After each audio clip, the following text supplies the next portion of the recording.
Nos conocimos en el último encuentro que hubo en Concepción, en Afoconce, Ajá, que estuvimos en el escenario ahí escuchando recuerdo. todo el trabajo y además particularmente lo que me llamó mucho la atención es la contundencia en tus respuestas, en tus afirmaciones y de alguna manera ir conociendo un poco tu recorrido, porque tú eres de Puerto Montt o Puerto Vara. Yo, bueno, nací en Puerto Varas, pero prácticamente circunstancialmente, porque mi mamá trabajaba en el hospital de Puerto Varas. Entonces yo fui a nacer ahí, nada más, pero viví hasta los 17 años en Puerto Montt. Y ahí me fui a estudiar a Temuco y así, bueno, seguí un poquito al norte hasta Santiago a trabajar, hasta que vine a parar acá, ¿no? ¿No? Porque tu experiencia, por ejemplo, tu práctica profesional la hiciste en el diario La Tercera Sí. Ujú. y ahí te quedaste como 5 años trabajando, ¿no? Exactamente. Ahí me quedé del 2000 hasta el 2005. Y además te tocó el proceso entre, no, eso lo viste un poco antes, yo creo, respecto de lo que es el tiempo en esto de la cámara análoga y la cámara digital. Sí, sí, justamente, precisamente. Yo cuando entré a trabajar a la tercera, trabajábamos con negativo y con diapositivas. Y vivimos todo ese proceso, yo lo viví desde dentro, todo ese cambio. Comenzaron a llegar como a los 2 años que llevaba trabajando en la tercera, las cámaras digitales, poco a poco. Y sí, fui testigo de esa transformación trabajando en medios, digamos. La viste in situ. Además de eso, cabe recordar para mucha gente que no sabe, el proceso de trabajar en un diario implica el tema riguroso de los turnos y la Ajá. cantidad de horas que hay que trabajar y además de cubrir diferentes áreas de lo que son las diversas secciones de un medio, entre policía, espectáculos sociales, temas magacinescos y deportes incluidos. Así es. Entonces, ¿cómo viviste un poco toda esa primera etapa de esa experiencia en Ujú. terreno? No, para mí ha sido siempre una etapa muy gratificante, ¿no? Muy importante dentro de mi carrera porque justamente por lo que tú decías, por esta diversidad de cosas que teníamos que cubrir, ¿no? Y además la intensidad con la que lo hacíamos. Eh, y ahora yo veo, por ejemplo, los medios aquí mismo en México y también tengo referencias de cómo proceden en Chile y hay muchos menos fotógrafos, por ejemplo, en las plantillas, y cubren por ende muchas menos cosas y se sirven del trabajo que realizan muchas agencias locales como internacionales para ir Mm, completando sus páginas. Pero antes nosotros hacíamos todo eso. Entonces, no sé, yo al día a veces cubría 10 cosas. Eh, entonces eso, y como dices, bueno, en esa diversidad, ¿no? Pasaba de un partido de fútbol a una entrevista, de una entrevista a una noticia en la calle, de una noticia en la calle a otro evento político, de negocio, después volvía a un partido de fútbol y así, ¿no? Era una cosa, después me iba a tomar fotos de platos de comida para revistas de fin de semana. claro. Entonces, fue un aprendizaje muy valioso esos años para mí. Y el tema también, pues, de trabajar con películas también, ¿no? Que de alguna forma hace que el trabajo del fotógrafo sea más asertivo el proceso de construcción, ¿no? Hoy día también con el tema de lo digital hay más posibilidades de hacer fotos, de revisarlas, etcétera, ¿no? En el mismo momento. Y en ese tiempo nosotros recibíamos películas medidos los rollos, o sea, no teníamos que gastar más de una cierta cantidad. Mm. Eso también forzaba a editar, ¿no? De alguna manera en el cerebro antes de hacer las fotos, ¿no? Digo, voy a tener 30 fotos para esto y tengo que aprovechar la película que tengo al máximo. ¿Tú crees que las personas que trabajamos durante aquel periodo haciendo fotografías en relación a lo que fue posteriormente el trabajar con el sistema digital, hay una mejor escuela en términos de formativos, en términos de tú llegas a un hecho determinado, cualquiera sea, ¿no es cierto? y tienes que resolver cuántas fotos vas a hacer, desde dónde las vas a hacer, qué iluminación, qué encuadre, qué composición. Había una restricción en la cantidad de, lo que tú mencionas, de fotografías que podías capturar. Pero sí, vuelvo a recalcar, fue muy Mm. positivo trabajar con películas y trabajar con poca infraestructura, claro. Es como en la vida misma también, ¿no? Muchas veces, ¿no? Cuando a uno le hacen falta cosas, es donde más sale a relucir las capacidades de uno mismo, ¿no? El esfuerzo, qué sé yo. Y creo que pasa algo muy parecido en este sentido. Tú como ex estudiante de la Escuela de Periodismo de la Universidad de la Frontera, ¿en qué momento decides entre redactar o escribir a través de la luz, a través de las imágenes? Hay un proceso ahí con decisión rápida o costó? No es un proceso, ¿no? Que voy llevando mientras estudio, mientras soy estudiante. Yo entré a estudiar historia, de hecho. Estudié historia 1 año y medio y después me cambié de carrera a estudiar periodismo. Entonces, en ese proceso, desde que comienzo a estudiar historia, siempre estoy haciendo fotos en la universidad, las protestas, etcétera, ¿no? Y bueno, me cambio a estudiar periodismo porque me doy cuenta que a pesar de que me gustaba la historia, ¿no? Personalmente no me iba a desarrollar como profesor, no me veía como profesor. Entonces, y que estaba un poco más llamado a hacer periodismo, ¿no? Pero vivo este proceso de hacer imágenes, de estar permanentemente cubriendo cosas en la época de la universidad. Y cuando llego al tema de la práctica, pues yo estaba realmente, yo tenía la película clara, ¿no? Que es lo que significaba la fotografía para mí y la visualizaba como un instrumento para hacer periodismo. O sea, siempre decía, aquí lo único que cambia es el lápiz a la cámara, ¿no? Y es lo que voy a hacer, ¿no? Entonces, me enfrenté a algunas dificultades, me acuerdo en ese momento, de parte de la universidad donde estudiaba, pero finalmente terminaron comprendiendo mi posición y fui, digamos, un alumno un poco revolucionario en este sentido, porque aceptaron que pudiese hacer mi práctica como Mm. fotoperiodista y Entonces, después tú decides, después de la experiencia con Diego la Tercera, decides enmendar rumbo y partir a Centroamérica y colaborar, trabajar con la agencia P originalmente, ¿no es cierto? Y luego te trasladas a una de las agencias más grandes del mundo, que es la agencia Reuters. Entonces, en Centroamérica tú ya te instalas como un profesional, digamos, entre comillas, independiente, cubriendo fotográficamente muchos procesos que se viven en esa zona del mundo. Y luego ahí comienza un poco una carrera que de alguna manera culmina, ¿no es cierto?, después de toda una cantidad enorme de experiencias anteriores en donde tiene que ver con esto, no sé, golpe de Estado en Honduras, la propia muerte de Fidel Castro. Me estoy acordando algunas fotos tuyas de aquel hecho noticioso mundial, ¿no? En donde todas las agencias internacionales, yo creo que ha sido una de las grandes coberturas mediáticas del mundo en términos de la cantidad de prensa que había instalada en todas las calles de La Habana. Y allí tú comienzas un desarrollo y yo creo que una maduración importante. ¿Cómo tú calificas todo este proceso vivido en Centroamérica fotográficamente?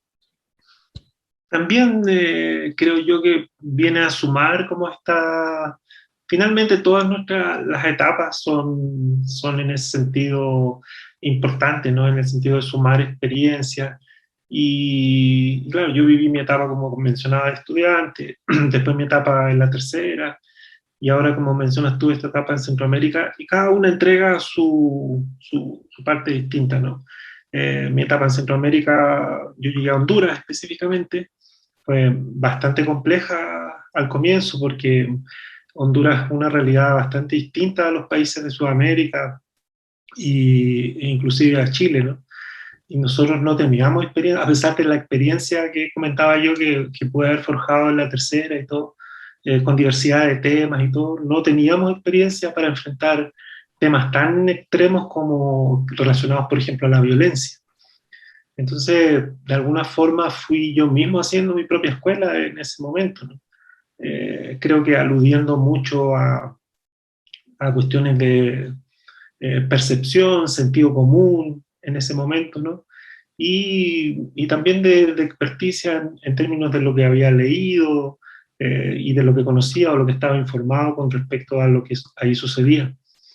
Pero fue una escuela muy, muy importante para mí, ¿no? De grandes desafíos, porque los temas principales que cubríamos ahí era violencia, pandillas, temas de migración, entonces son temas muy, muy extremos, ¿no? La migración está vinculada a la violencia, entonces prácticamente yo me pasaba en el tema de la violencia, me la pasé durante 5 años, ¿no? Y aprendiendo también, no solamente lo que tenía que ver con lo estrictamente periodístico, que es cómo cubrir, sino que también cómo proceder en términos de mi propia seguridad, Mm.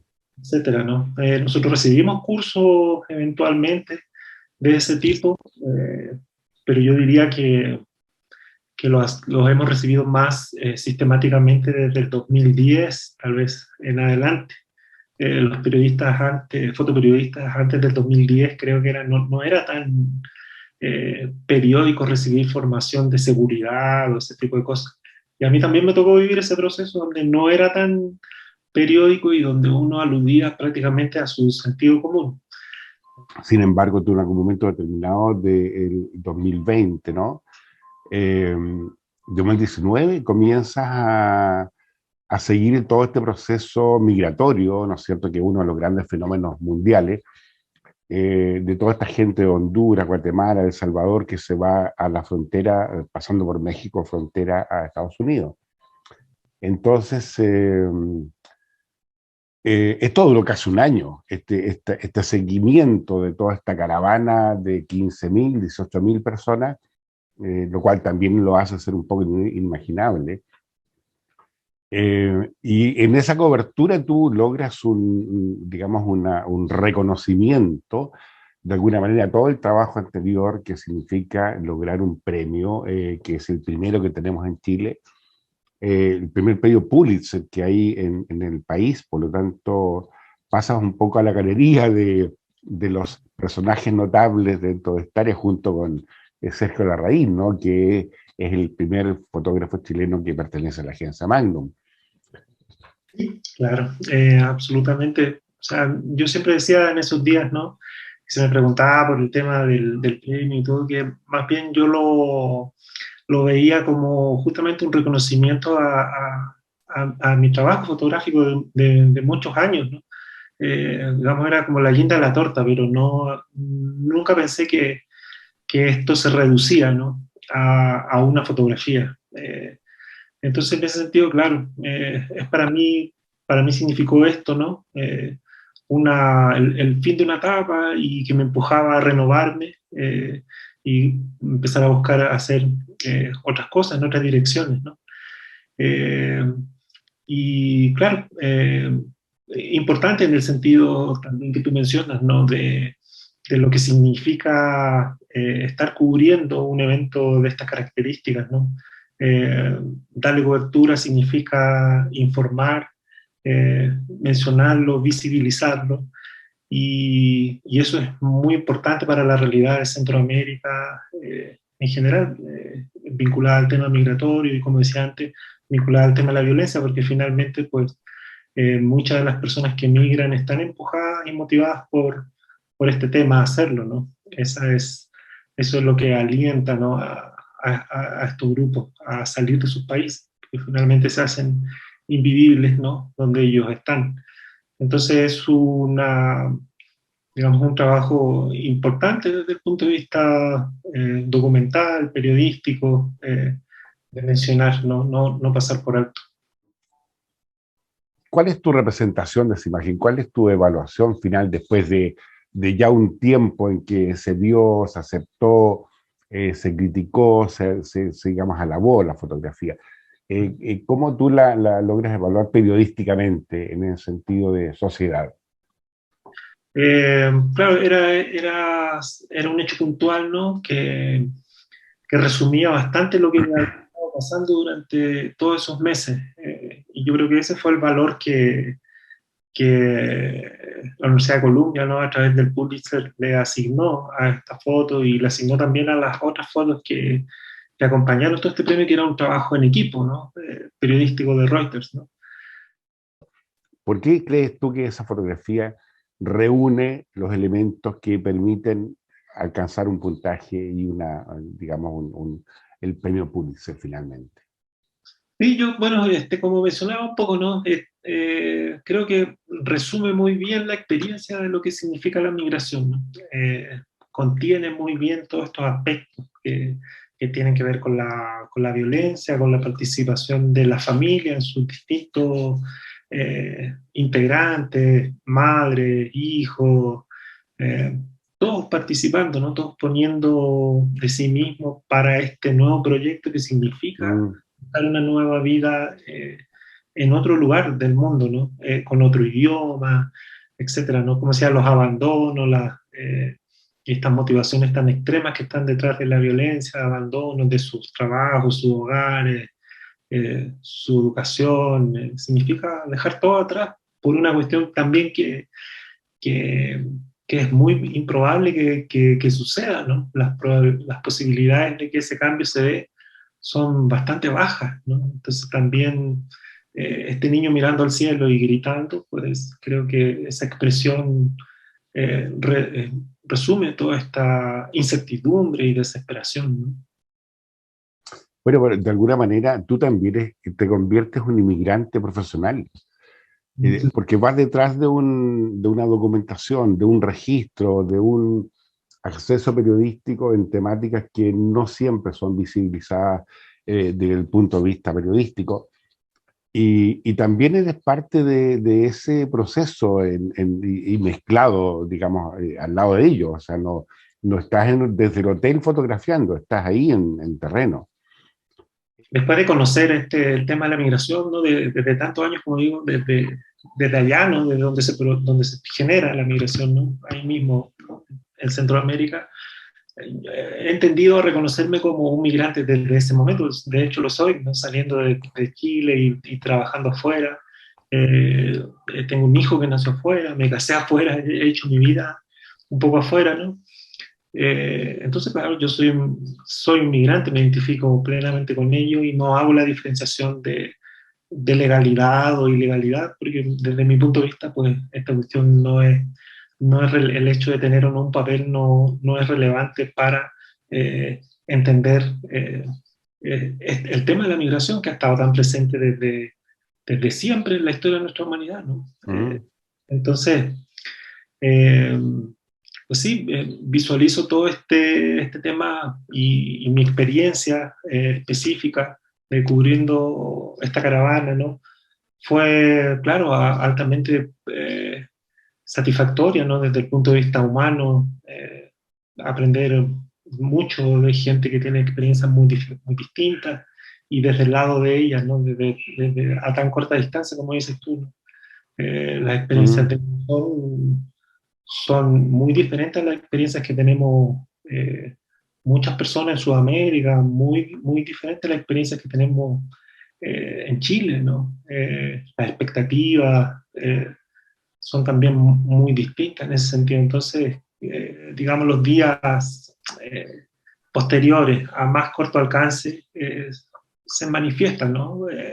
Una inquietud, se manifiesta el debate a través de todo lo que ahora existe, ¿no? Las redes sociales, etcétera. Eh, y eso, claro, tiene un valor, ¿no? Importante que se produzca. Pero yo siempre he echado de menos un poco la reflexión o el impacto que todo este tipo de cosas tenga sobre la clase política, ¿no? Porque finalmente, pues bueno, es también la clase política la que va a decidir muchas de estas historias, ¿no? Que estas cosas sigan pasando. Y, y la verdad es que no veo, no podría evaluar positivamente de que esta clase política haya atendido a estos temas de la manera en que humanamente esperaríamos que se haga, ¿no? Lamentablemente. Las redes sociales han cambiado, han mejorado, han desvirtuado con el fake news, etcétera, el trabajo del fotoperiodismo. Eh, Fíjate, yo soy ahí, no soy tan crítico con ese tipo de cosas, porque eh, en comparación a lo mejor con otros colegas, eh, también como sucedió con este cambio, este proceso de lo análogo a lo digital, cuando también muchos pensábamos Mm, que realmente el fotoperiodismo iba a desaparecer y nosotros no íbamos a quedar sin trabajo y lo que cambia en el fondo cuando se producen este tipo de cosas, desde mi punto de vista, es el lenguaje, ¿no? Son los modelos de construcción, ¿no? De pasar como digo, lo análogo a lo digital, y eso genera otras formas de trabajo. Eh, pero las cosas profundas no, digamos, no se mantienen, ¿no? Igual. Y si nos remontamos en el tiempo, también tuvimos conflicto la fotografía con la pintura en algún momento. sí. Y ahora los tenemos a lo mejor con las redes sociales, pero yo más bien valoro el punto de vista, lo positivo de que existan las redes sociales, ¿no?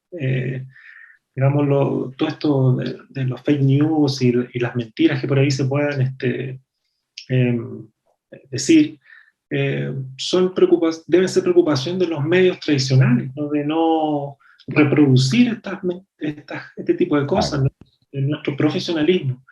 Pero, pero si la gente, bueno, lo hace como individuos, no lo consideraría como periodismo propiamente tal, ¿no?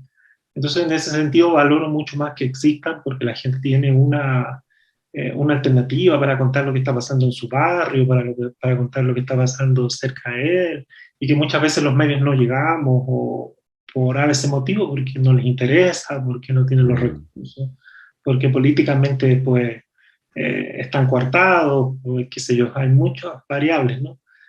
Entonces es muy positivo de que existan. Y quienes tenemos que evaluar si es verdad o mentira, pues somos los medios tradicionales, ¿no? Perfecto. Haciendo una conexión con tu ex territorio, zona sur, eh, ¿cómo evalúas tú a la distancia ahora? Porque tú hiciste alguna cobertura en zonas de manifestación y el conflicto mapuche, que como tú sabes aún se mantiene. ¿Cómo ves tú desde lejos esta situación que se mantiene en permanente estado de alerta y de ocupación en el territorio del pueblo indígena? Bueno, yo siempre me he sentido muy cerca de la cultura y del pueblo mapuche, ¿no?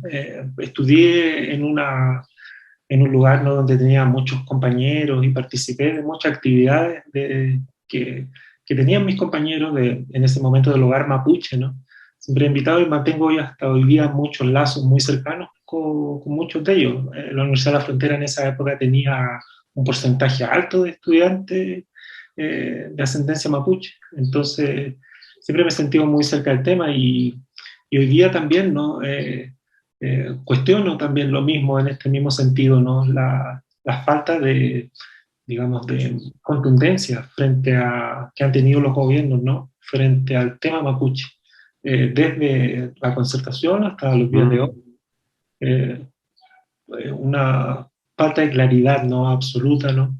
Es un tema que obviamente para nosotros que reflexionamos en torno a él, pues significa mantenerlo sin resolver porque existen conveniencias, claramente, ¿no?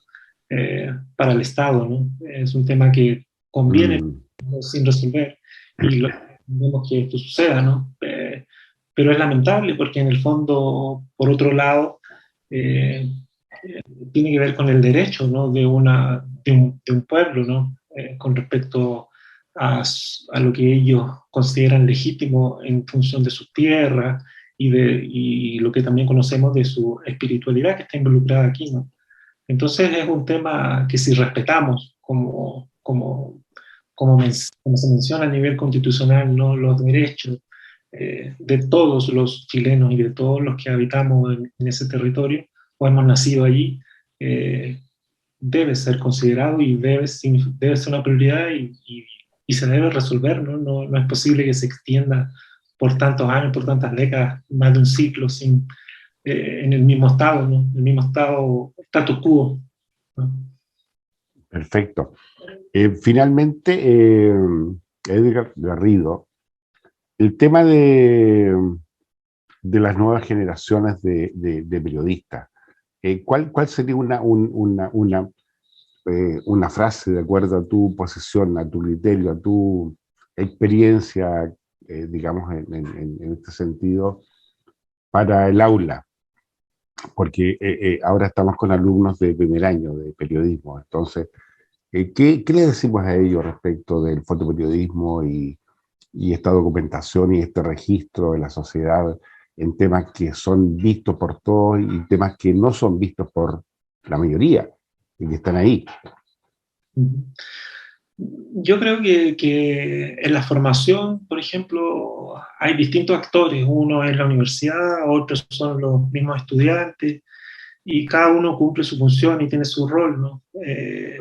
Yo, en ese sentido, enviaría un mensaje a todos a preocuparse por la formación, en el caso de las universidades, ¿no? De estas nuevas generaciones de periodistas, a instruir bien, a mostrarles una proyección de lo que ellos van a hacer, ¿no? Mostrarles dónde se van a desenvolver, las dificultades con las que se van a enfrentar, eh, desde distintos ángulos, ¿no? Y desde parte de los alumnos a buscar experimentar y conocer, relacionarse con muchas cosas, ¿no? Enfrentarse a muchas situaciones, en el mismo sentido, ¿no? Para que cuando el día de mañana tengas que trabajar y verte enfrentado a estas cosas, pues lo hagas con mayor experticia. Y finalmente, pues todo, para el caso de las dos, desde el punto de vista de la universidad o de los estudiantes, que haga lo que se haga en un plan de formar mejores seres humanos, ¿no? Y buenos profesionales, pero sin dejar de atender esta parte importante que significa forjar buenos seres humanos, sobre todo en una actividad como la nuestra, ¿no? Que es el periodismo, donde se presta también para tantas cosas, ¿no? Ocultar verdad, etcétera, ¿no? Entonces creo que debemos tener una formación eh, fuerte en el sentido desde el punto de vista de lo ético, absolutamente, ¿no? Y ese debe ser nuestro rumbo. Perfecto. Oiga, Garrido, muchas gracias por el encuentro del día de hoy. Fue un agrado, un gusto de compartir contigo porque, insisto, lo que decía al comienzo, eres un profesional con mucha convicción, con mucho compromiso, mucha fuerza y que tiene estos proyectos que todos llevamos por dentro en algún momento, de corto plazo, mediano plazo, largo plazo, y que todos han sido interesantes bajo la perspectiva de tu propia experiencia. Un abrazo a la distancia, saludos a Marco Ugarte Bueno, cuando lo veas y un placer, Edgar, muchas gracias, reitero, por tu tiempo. no, yo siempre estoy dispuesto a conversar, ¿no? Y agradezco que desde mi propio país se acuerden de mí y me inviten, ¿no? A dialogar, este tipo de cosas. Es también, no solamente, es reconfortante desde el punto de vista personal también, ¿no? Mantenerse a pesar de haberme ido ya casi 16 años y mantenerme conectado a mi país, en específico al sur de Chile, pues grandioso, ¿no? Muy, muy bonito. Así que muchas Aquí, gracias por haberme invitado. aquí estamos, cuando tengamos el aula abierta presencial, ojalá que podamos encontrarnos en algún ambiente como ese con los alumnos y alumnas. Sí, Así que sí. otro abrazo, Igual para Edgar. ellos, ¿no? Un abrazo también para, bueno, para ti y para los alumnos que van a poder escuchar esto. Compartir. Ujú. Gracias, Edgar. Muchas gracias. Gracias.